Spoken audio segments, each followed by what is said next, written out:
protesters and deter attacks against security forces. Lebanese people began peaceful protests in mid-October to decry rampant corruption and demand a new government capable of leading the country out of a deepening economic and financial crisis. The street rallies, which later turned violent, led to the resignation of Prime Minister Saad Hariri in late October, who still holds a caretaker role as disputes amongst political factions have scuttled plans by Prime Minister-designate Hassan Diab to announce a new cabinet. The ongoing crisis has raised concerns amongst Lebanese people, whose country experienced a devastating civil war for 15 years until 1990. Many are worried that the political vacuum and chaos in Lebanon could plunge the nation into another civil war. All right, now let's invite our guests and discuss this issue. We'll have investigative journalist Tony Gosling from Bristol and also editor of the Veterans Today, Kevin Barratt, who's joining us out of Medicine. Great to see you both, gentlemen. Now let's go to Bristol first. Why has Lebanon ended up here? What's the root cause of the problems that the country is grappling with? Well, they are similar in many ways to the same sort of problems we've had in Europe, particularly in places like Greece, Spain, in Italy, and here in the UK. And the roots are actually financial problems, a lack of proper, literally, and not enough money being spent on public services. So what we've been finding is that governments have been being paid enormous amounts of money in taxation by middle class people. The upper classes really finding ways around paying tax, much of their money squirreled away out of the country. And anyway, the governments we've had, literally since the 1990s here in the UK, have done exactly what's been happening similarly in Lebanon. That is to say, they haven't been able to raise the money in order to really run the public services of the country. And that is the reason why people get frustrated. There's not enough well-paid jobs and they come out onto the streets. In a nutshell, that's why they're out on the streets right now. I mean, there's a lot more to it about, you know, there are other influences on that, but that's why they're there. Yeah, we'll discuss those aspects too. All right, Kevin, banks do not allow the people to withdraw more than $300 a week. Why? This has angered a large number of people. Well, banks typically do this whenever there's a threat to what they perceive as stability. The way banking works in today's world is essentially a kind of swindle. It's called fractional reserve lending. And what that means is that private bankers are allowed to create money out of nothing, out of thin air.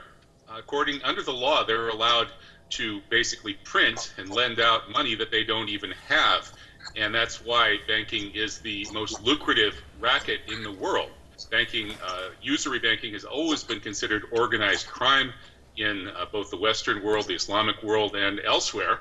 And today, the usurers run the world. And in order to prevent people from understanding that they're being swindled, they have these kinds of regulations that if everybody lined up to take their money out of the bank wouldn't have nearly enough money to cover it because, as I said, they lend out money that they don't even have. It's criminal, but the law says they're allowed to do it. So that's, in a nutshell, the reason why whenever there's any concern for banking stability, that is whenever the people start to realize that the banks are fraudulent, suddenly the banks slap on these kinds of regulations saying, well, actually, we can't give you your money because, well, we don't have it.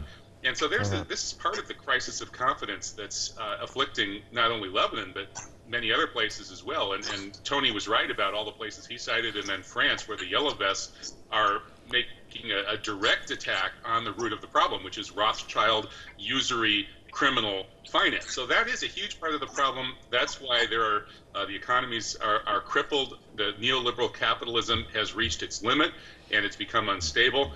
But there is also the very important factor that it's no coincidence that these kinds of violent protests are erupting at the same time in Lebanon, Iraq. They're trying to get them going in Iran. The reason for that is that Operation Gladio B is targeting these axis of resistance countries for destabilization using the same techniques they've used everywhere else, whether it's Ukraine, whether it's Iran in the 1950s when Mossadegh was overturned, whether it's Central America, Latin America, everywhere they go, the Western countries destabilize the governments they don't like financially, and then they get people into the streets, and then they send in provocateurs to create violence. They send in snipers to shoot at both sides from the tops of high buildings, as Prime Minister Abdul Mahdi just said about Iraq, where he was given death threats. Trump threatened him with sending in snipers to fire on protesters that the Americans had actually helped get into the streets in the first place. So this is the real story. It's not just the crisis of neoliberal capitalism is wrecking economies.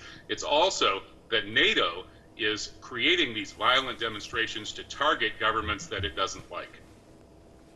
Now, Tony, there are some ralliers who are complaining that the demands that they have made in their 3-month-long demonstrations have fallen on deaf ears. Why haven't the protesters' voices been heard? For a start, I'm not sure that the Lebanese government has really got its head around exactly the kinds of threats that there are against it. I mean, this is once you're not knitted into the Western banking system, particularly through the dollar, which of course for decades now has been essentially the world's reserve currency. Then you have all sorts of problems from the IMF, people like this. I mean, one of the reasons I believe Gaddafi was toppled was because he wasn't actually part of the IMF. He'd separated himself from this international financial oligarchy. But look, the roots of the real problem in Lebanon is that they are in, some might say this is ironic, but they're in the wrong place, right next door to Israel. They've had a whole history, as your reporter mentioned, the civil war back in between 1975 and 1990, 15 years of that. And then there were 2 invasions by the Israelis, one in 1978 and one in 1982, in order to try and control southern Lebanon. So the Israelis pushing northwards, just literally to try and grab territory. Of course, they did succeed with grabbing the Golan Heights in Syria. And during that time, there's been this constant tension with Israel, including, of course, many people have forgotten this, but Israel assassinated Hassan Nasrallah, the secretary of Hezbollah's predecessor, Abbas al-Masawi, back in February 1992. So the Israelis have been grabbing territory, threatening invasions, assassinating religious leaders and political leaders for many, many years. And so one of the real problems in Lebanon is they're right next door to Israel. And the Israelis have been constantly haranguing and harassing with, of course, a massive amount of support from the US satellite intelligence and all of the dirty tricks that the CIA can manage. So we've seen, though, more recently, rather than these open invasions, which weren't successful, particularly the one in 2006 by Israel, is this new tactic, which is to fund civil society groups and protesters to try and bring about massive protests in the streets. There is then the use of mercenaries, generally, to fire into the crowds, so to kill both police forces and demonstrators. And then the idea is that this creates the perfect opportunity for some kind of coup in the country. So that's why I think these demonstrations are happening. It's part of an operation from outside forces, both financial terrorism, financial warfare, and an attempt to destabilize the country for regime change. And of course, the US and Israel, and probably the UK, are the countries that want to see that at the moment. All right, now let me ask Kevin. Kevin, Prime Minister-designate Hassan Diab is there. What is he expected to do in terms of shaping up a new cabinet to start, addressing all these problems that the country is facing? Well, I don't think he really has a clear mandate or a clear agenda, and that's part of the problem. The demonstrators are driven by different kinds of forces and ideologies, but as Tony said earlier, the basis of it is frustration over the bad economy. But also, I think ideologically, there's a segment of these demonstrators who are calling for an end to Lebanon's sectarian political system, which was set up in the wake of French colonialism to essentially preserve the privileges of the Christian minority, which had been lifted up to the level of a sort of a privileged class by the French colonizers. But demographically, they were a small minority, and so to make sure that they were overrepresented, they got this confessional system. that gives the Christians X amount and the Druze this amount and the Shia Muslims this and the Sunni Muslims that and so on. And the result has been that Muslims have been grossly underrepresented in terms of their proportion of the population in positions of power, in particular Shia Muslims. And that's one of the reasons that Hezbollah was able to succeed. That is, it was a way of empowering people who had been disempowered under that system. And Hezbollah has done a terrific job of using religiously grounded ideals and ethics to not only organize its own constituency, but to build bridges to the other constituencies as well. And this is part of the reason that Lebanon is being destabilized.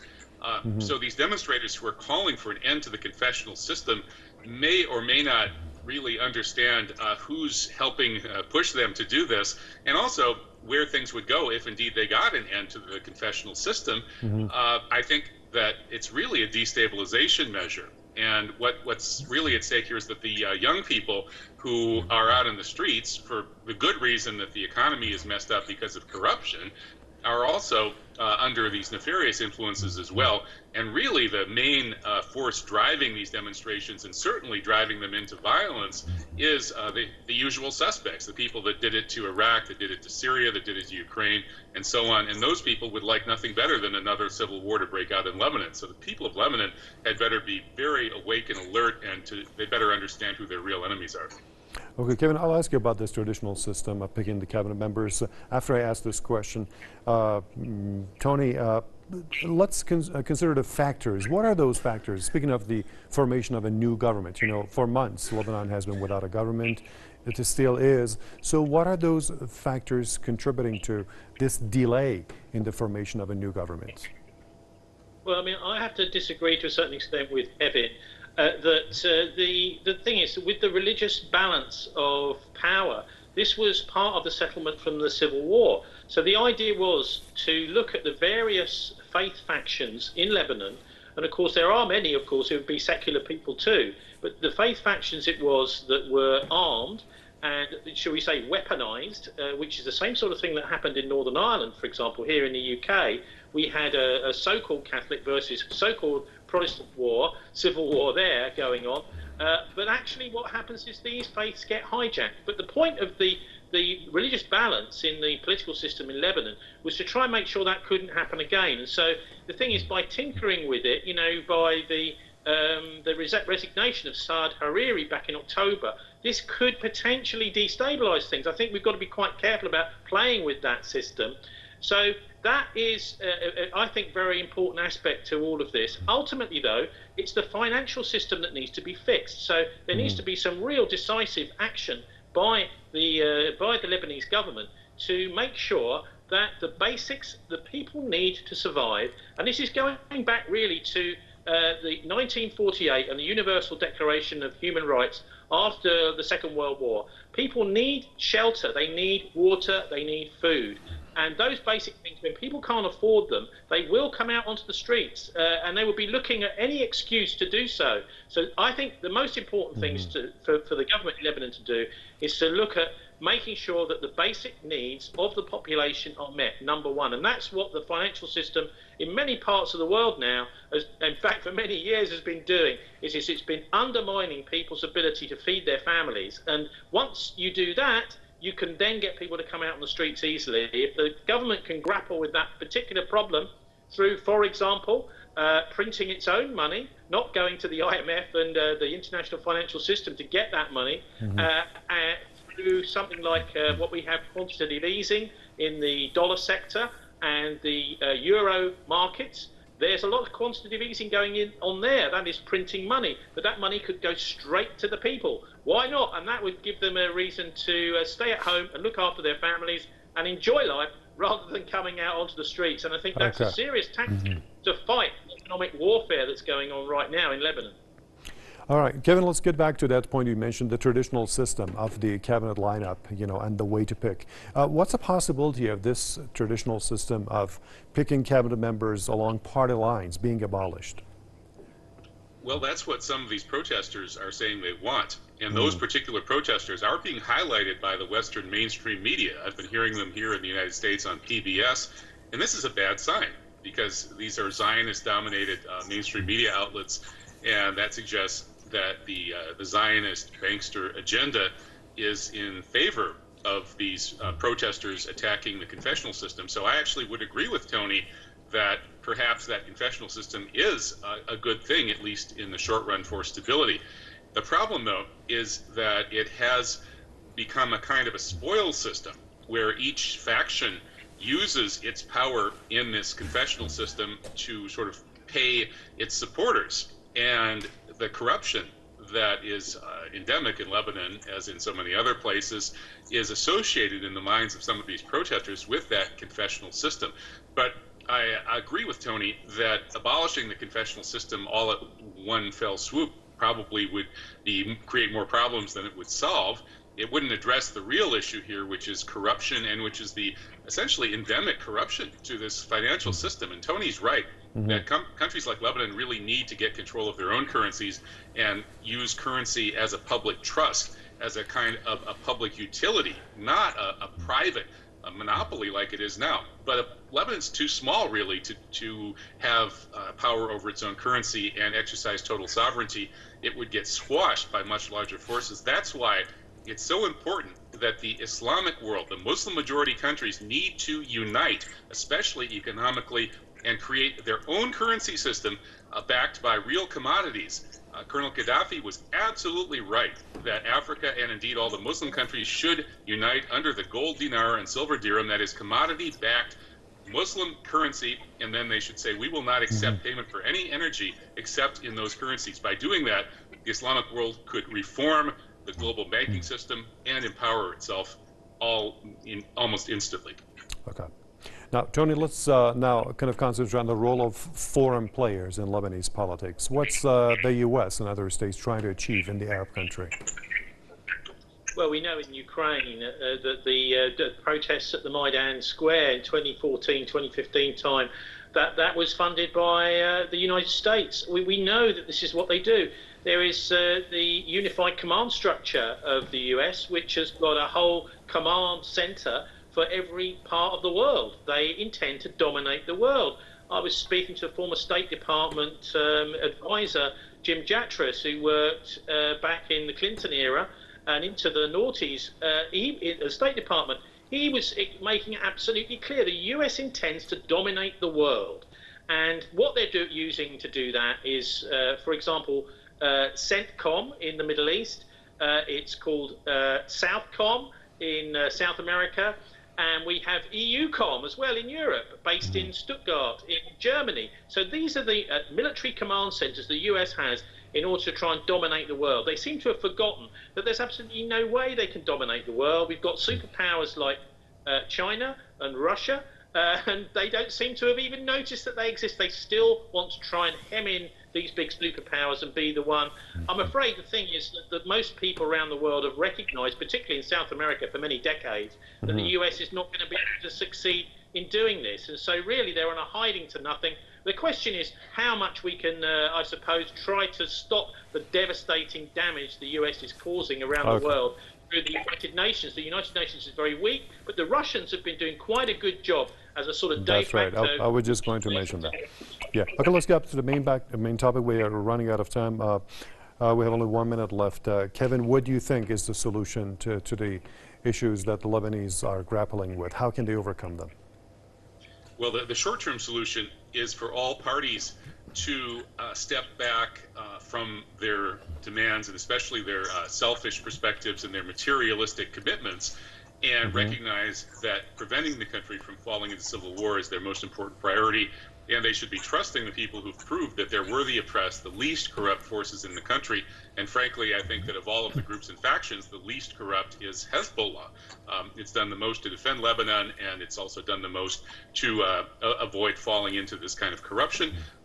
But in the long term, I think education is the solution. People in places like Lebanon need to get out from under the Western indoctrination propaganda system and educate themselves about what's really going on in the world, and also educate themselves about their own real tradition. They shouldn't be brainwashed, colonized parts of the Western world. All right, and on that note, we'll come to the end of this program. Let me thank our guests. We had investigative journalist Tony Gosling, who joined us from Bristol, and also we had the editor of Veterans Today, Kevin Barratt, who joined us out of Madison. And thank you for watching this program. We'll see you soon.